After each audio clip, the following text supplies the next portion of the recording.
Og i GBC, Nick fra GBC i går, så han læste ikke 44. Nej, det er noget, han gav for 44. Gjorde han det? Ja, det tror jeg. Nej, Gjorde han ikke, han spurgte der. Jeg kan huske, han spurgte, er det ikke nummer 44 i dag? Nej, mere end så flere. Var det taget? Okay, det er godt. Det er klart 44. Prøv at læse 44 og se.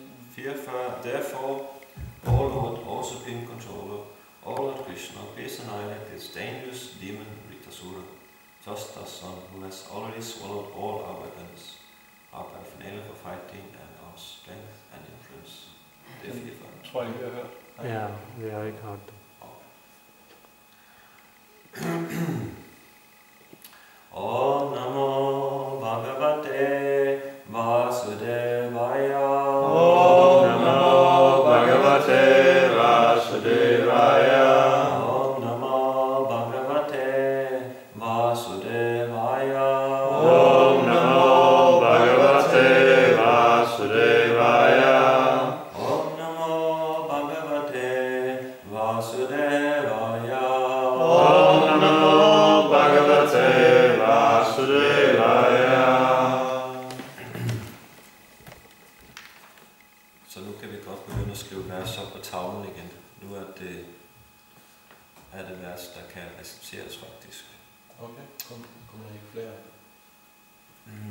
Faktisk i morgen, så er det et almindeligt vers, der kan reciteres. Det er der også i overmorgen, så du kan begynde at... Man kan godt skrive dem op nu her. Okay. Det er et ret simpelt vers her, der er at recitere. Ja, recitere bare sanskrit, så kan du recitere hvorfor sammen. Ato isha jahi tvastrang grasantam bhuvanatrayam grahastani yenana Krishna tejam shastra yuthani cha. Ato. Therefore. Isha. O Supreme Controller. O Supreme Controller. Jahi. Kill. Tvastram. The demon Vritasura. The demon Vritrasura. Son of Tvasta. Grasantam. Actually, Grasantam. Not Grasantam. Grasantam. Yes, thank you. Who is devouring? Bhuvanatrayam. The three worlds. Grastani. Devoured. Yena. By whom? Na. Our. Krishna. O Lord Krishna. Tejamsi. All strength and prowess. Astra. Arrows. Ayudhani. And other weapons. Cha. Also. Translation and purport by His Divine Grace, HG Bhaktivedanta Swami Srila Prabhupada. Therefore, O Lord, O Supreme Controller, O Lord Krishna, please annihilate this dangerous demon, Vritrasura, Tvasta's son, who has already swallowed all our weapons, our paraphernalia for fighting, and our strength and influence. Purport. The Lord says in Bhagavad Gita 7:15-16, Namam duskritino mukha bhajante navadamana mayaya paritagyana asuram bhavamasrita Chaturvidha bhajante mam jana supritino Arjuna ato jigyasur atati jnani chabhatashava. Those miscreants who are grossly foolish, lowest among mankind, whose knowledge is stolen by illusion, and who partake of the atheistic nature of demons, do not surrender unto me, O best among the Bharatas, Arjuna. 4 kinds of pious men render devotional service unto me: the distressed, the desirer of wealth, the inquisitive, and he who is searching for knowledge of the Absolute. The 4 classes of neophyte devotees who approach the Supreme Personality of Godhead to offer devotional service because of material motives are not pure devotees, but the advantage for such materialistic devotees is that they sometimes give up their material desires and become pure. When the demigods are utterly helpless, they approach the Supreme Personality of Godhead in grief and with tears in their eyes, praying to the Lord, and thus they become almost pure devotees, free from material desires. Admitting that they have forgotten pure devotional service because of extensive material opportunities, they fully surrender to the Lord, leaving to His consideration whether to maintain them or annihilate them. Such surrender is necessary. Bhaktivinoda Thakur sings, Marabi Rakabi Yo Ichha Tohara. O Lord, I fully surrender unto your lotus feet. Now, as you desire, you may protect me or annihilate me. You have the full right to do either.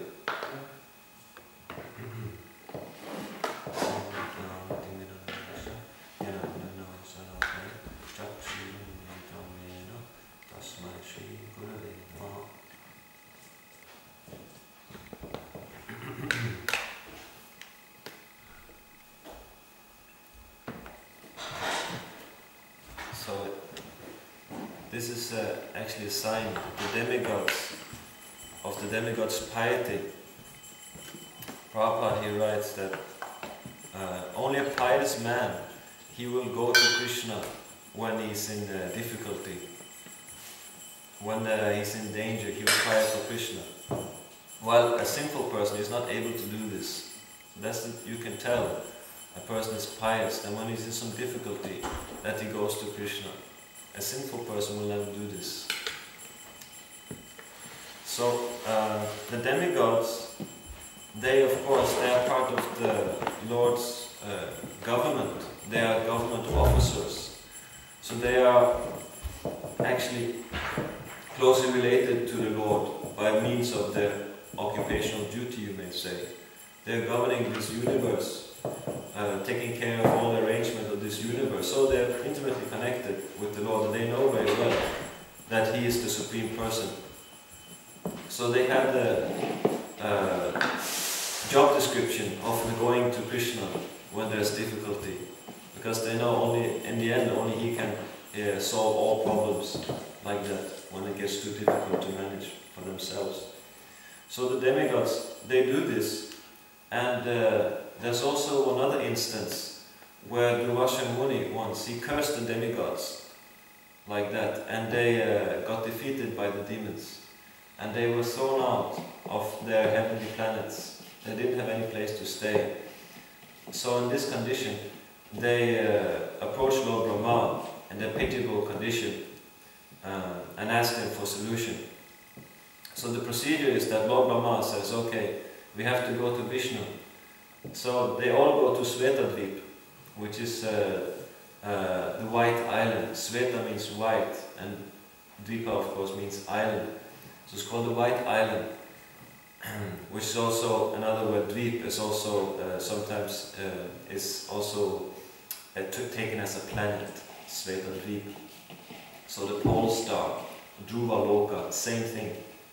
So they go to this planet, and on this planet there is an ocean of milk, and within this ocean of milk, Lord Vishnu is lying, Kshirodakasaya Vishnu. And it's interesting because Kshirodakasaya Vishnu, Shiro means milk and Udaka means ocean. So Shira Udaka, milk ocean Vishnu. He is lying on that milk ocean, on his bed of snakes, Seshnaga. And so the demigods, headed by Lord Brahma, they go to the shore of the milk ocean. There's a shore there. So on the shore of the milk ocean, they go, and Lord Brahma, he gets into connection with the Lord by a means of trance from within the heart. There's a relay from Lord Vishnu, Kshirodakasaya Vishnu. There's a communication, a relay of communication that goes directly from Kshirodakasaya Vishnu, which is also the Paramatma, the Super Soul. And from within his heart, he gets the instruction. Lord Brahma, he gets the instruction what to do, how to solve the situation. So when the demigods, they were kicked out of their heavenly planets in that way, and they were desperate for a solution, then the Lord gave the information to Lord Brahma. You have to arrange for the churning of the milk ocean. You have to invite the demons to come, and nectar will come out, and you'll get the nectar, and you'll be able to defeat the demons. So that's always a very beyond the means of our logic to scrutinize the plans and solutions of the Supreme Lord. And it's quite, we will hear that later in the 8th canto, exactly how that pastime unfolds, the churning of the milk ocean. And today's verse, we are dealing with the pastime of Vritrasura. And now the demigods, they're also in difficulty. And in the same way, they are helpless. So they address again the Lord for help. Because they understand that they cannot manage this themselves. They could not regain their own homes after having lost it in battle to the demons. They were unable to do it. And likewise now, they can see they can't do anything against Vritrasura. He's too powerful. So what to do? So they approach the Lord for shelter. So this is a pious stance. We hear in the purport that Prabhupada, he speaks about neophyte devotees, materialistic devotees, and he also quotes these verses from Bhagavad Gita, which lists the 4 different types of pious persons who surrender unto the Lord. And these are also considered to be neophyte devotees because they have something to ask.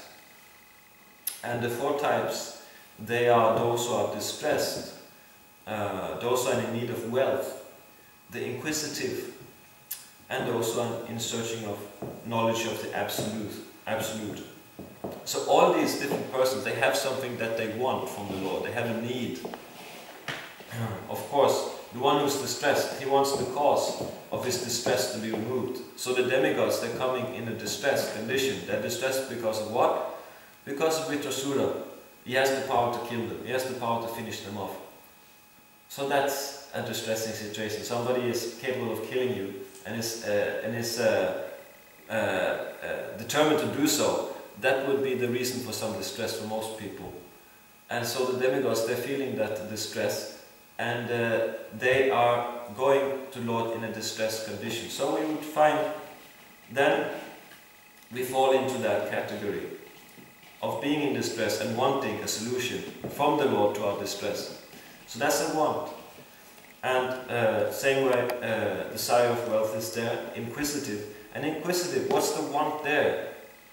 How is the selfish motivation in being inquisitive? That could be maybe asked. Well, you can say, one may take it that it is the mood of a jnani. A jnani, he wants to know things. Why does he want to know things? Usually we want to have knowledge because we can use that knowledge to our advantage. We can use that knowledge utilize it for some purpose of sense gratification. So therefore the mere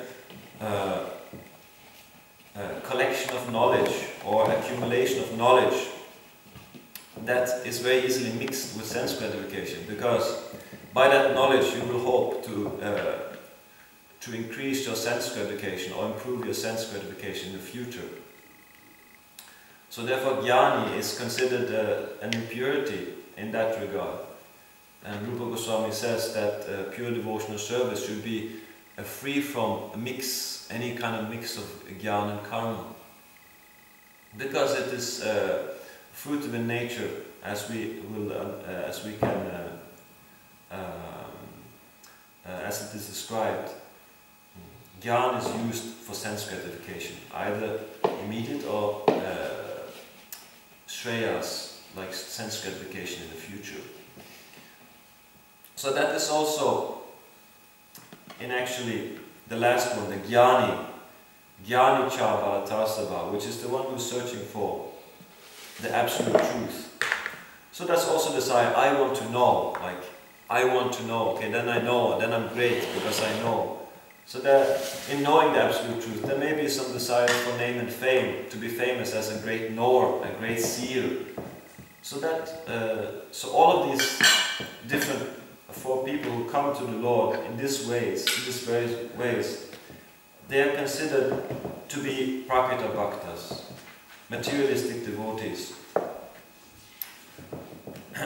So, for our practical purposes, we may analyze our own situation and ask ourselves, is our approach to the Lord tainted with some kind of materialistic motive?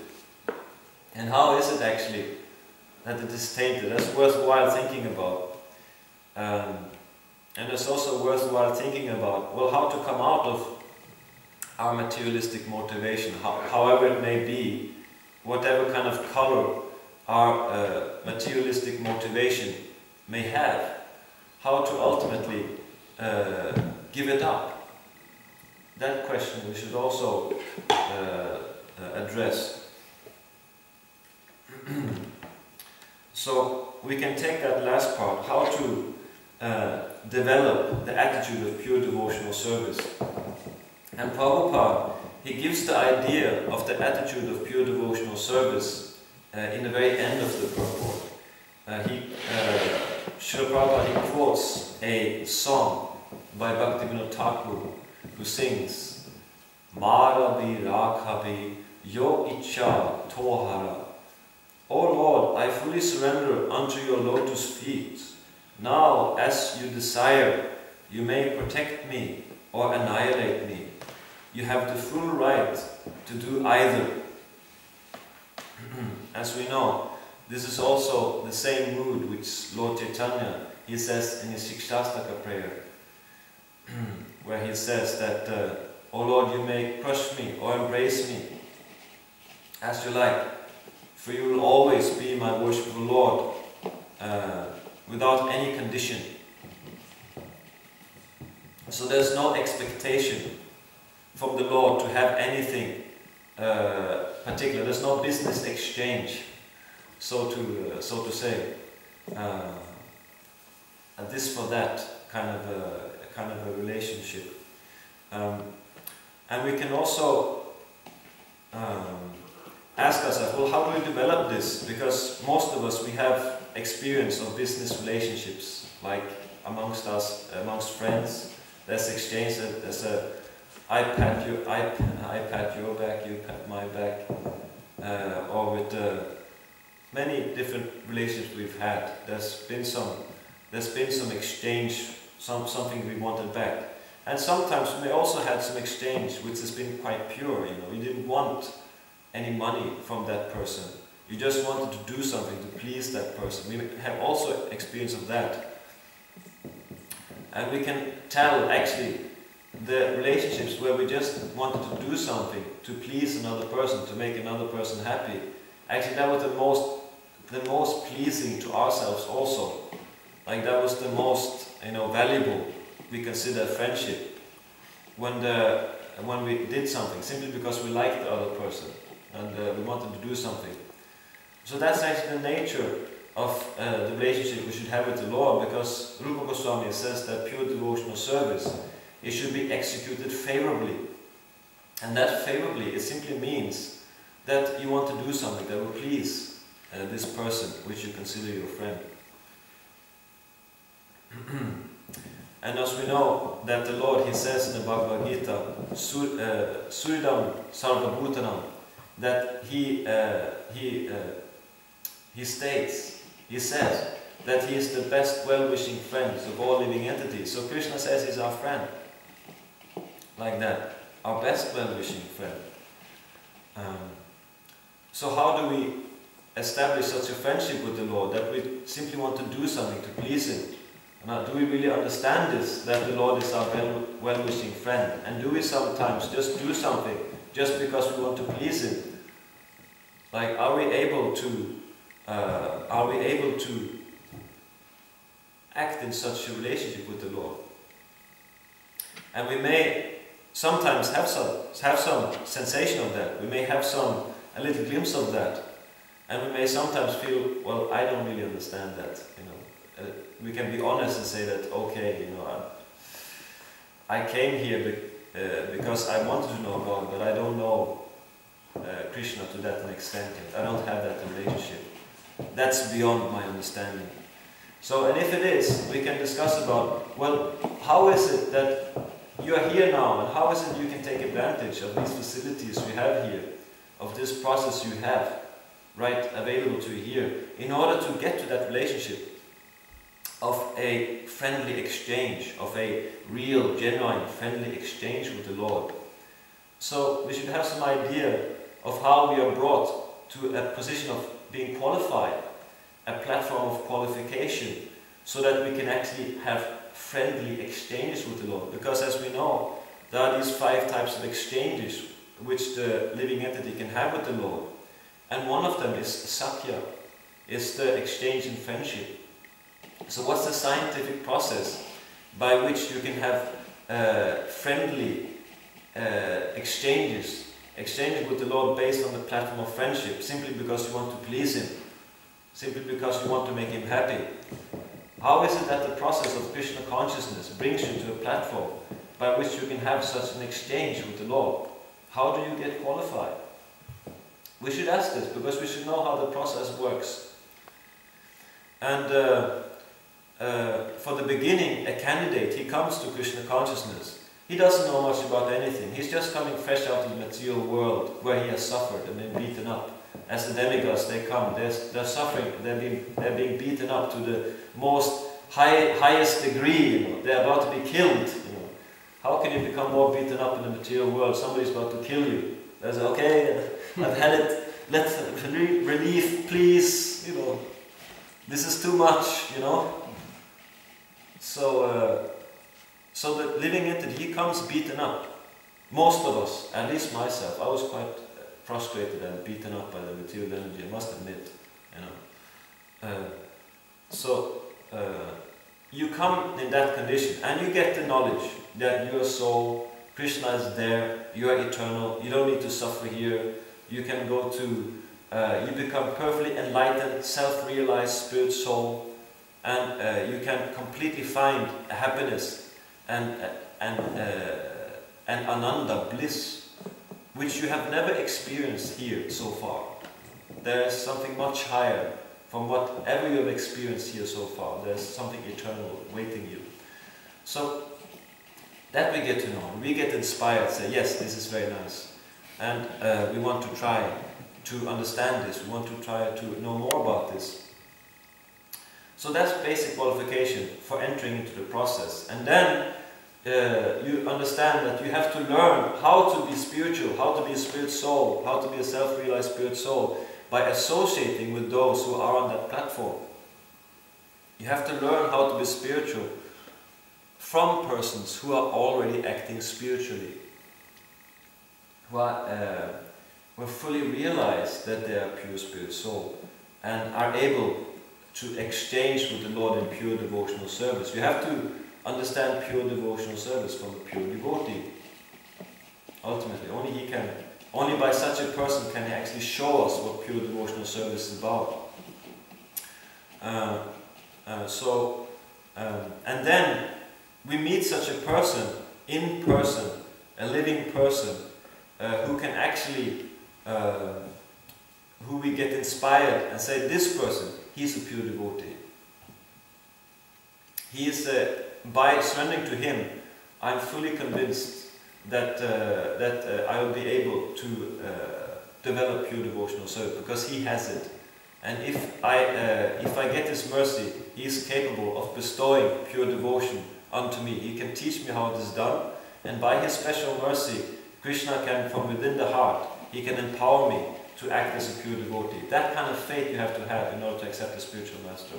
You have to be convinced that this person can teach you how to execute pure devotional service, and that he is empowered to bring that mercy to you, to convince the Lord that from within your heart, to grant you that power by which you can act 24 hours constantly, Kirtaniya Sadahari, in pure devotional service.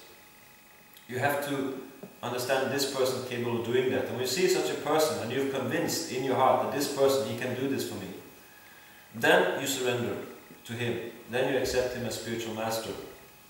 And then he teaches you the process by which you engage practically in devotional service with mind, body and words, so that you can come to that platform of pure devotional service.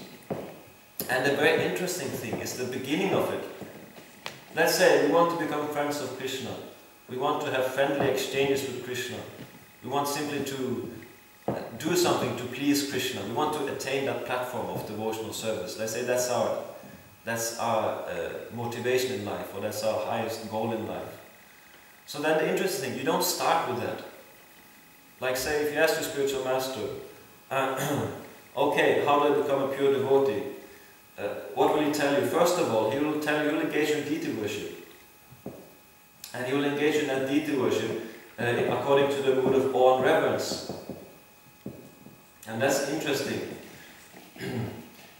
That you begin with awe and reverence. And why is it that we begin with awe and reverence? That is because we're not qualified to jump directly to an intimate exchange with the Lord. Let's say what is exchanged in Satyaras, in Vatsalyaras or Madhuryaras. Why is that?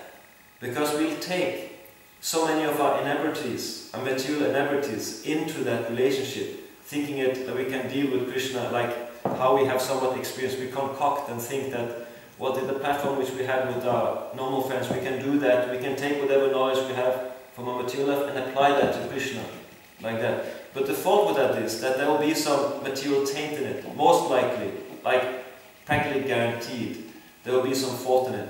And if there's just a little tinge of materiality in our approach to Krishna, he will not reciprocate. And that is stated in that verse, in that first canto, chapter 6, verse 21. This is where Krishna, he speaks to Narada Muni. Narada Muni, he just had darshan of Krishna. Like he was the son of a maidservant, and he went out in the forest to meditate. He was an orphan. His mother, she died early age, and he had association of the saintly person. So he went out in the forest and started to meditate there. And by his meditation, Krishna, he appeared. But what happened? Just briefly, and then he disappeared again. Then Krishna, he disappeared from his vision, and he was totally disturbed. Where did he go? How did he disappear? I just saw him. Where did he go? And he was totally